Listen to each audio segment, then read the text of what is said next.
All right, hi. Today we are looking at our problem-solving format. What are we learning? Now today this can double as our essential question. What is the correct format for solving problems? And how can you receive maximum points for a solved problem? Well, let's jump right into it. Here's a sample kinematic equation problem that you might see either in class or on a test. The first thing to do is to carefully read through it. So let's do that. While driving her sports car at 20 meters per second down a highway, Maria comes up behind a slow-moving truck and decides to pass it.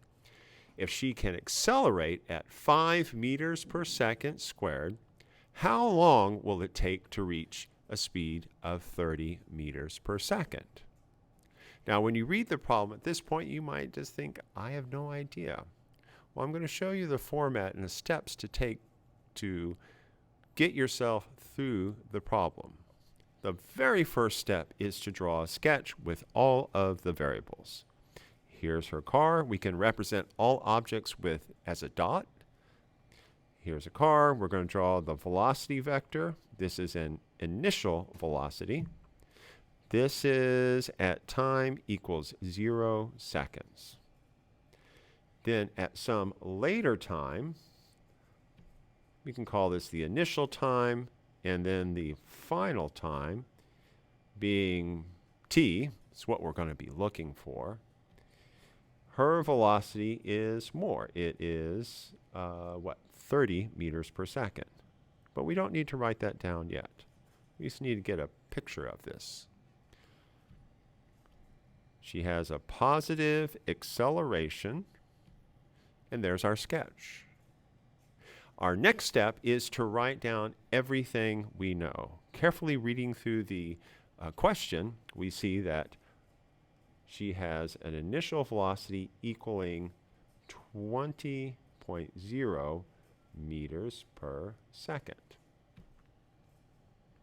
We were told that her acceleration is 5.00 meters per second squared.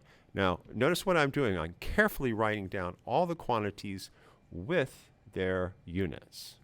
And I'm carefully listing them nice and big. Then we said that she wanted to wind up going 30 meters per second. And how long tells us that we need to figure out what the time is. And we don't know that. Going through our kinematic equations, we'll look for an equation that has the initial velocity, acceleration, final velocity, and time. Which one has all of those?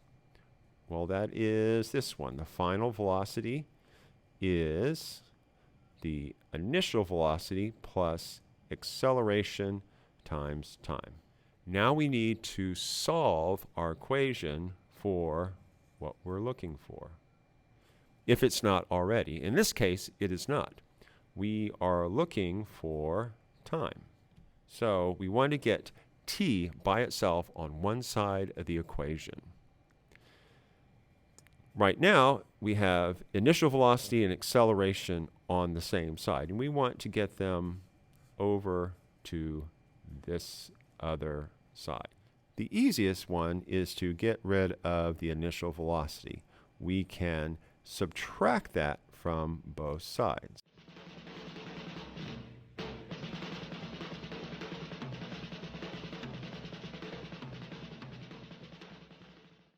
Now we have acceleration multiplied by time, and again we want to get acceleration on the other side of the equal sign, so we can divide this side by acceleration. That makes acceleration cancel out.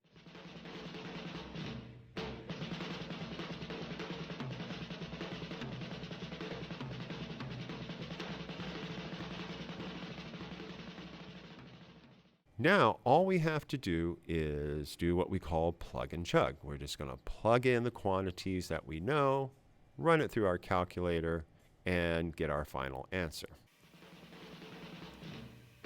Now, I've put my answer in the correct number of significant figures. We had 3 all throughout there. And I'm putting in the units. Let's look at a summary of the points that you'll get for a correctly solved problem. First, you'll get 1 point for a diagram with the known and unknown variables labeled. You'll get 1 point for the known and unknown variables correctly identified with the units. You'll get 1 point for the originating equation.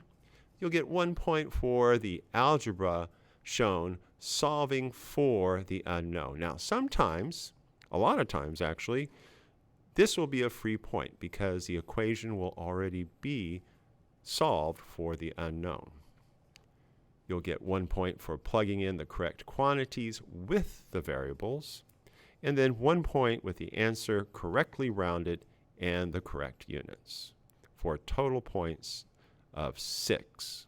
All right, folks, there you have it. Complete your Cornell notes and rewind and review as necessary.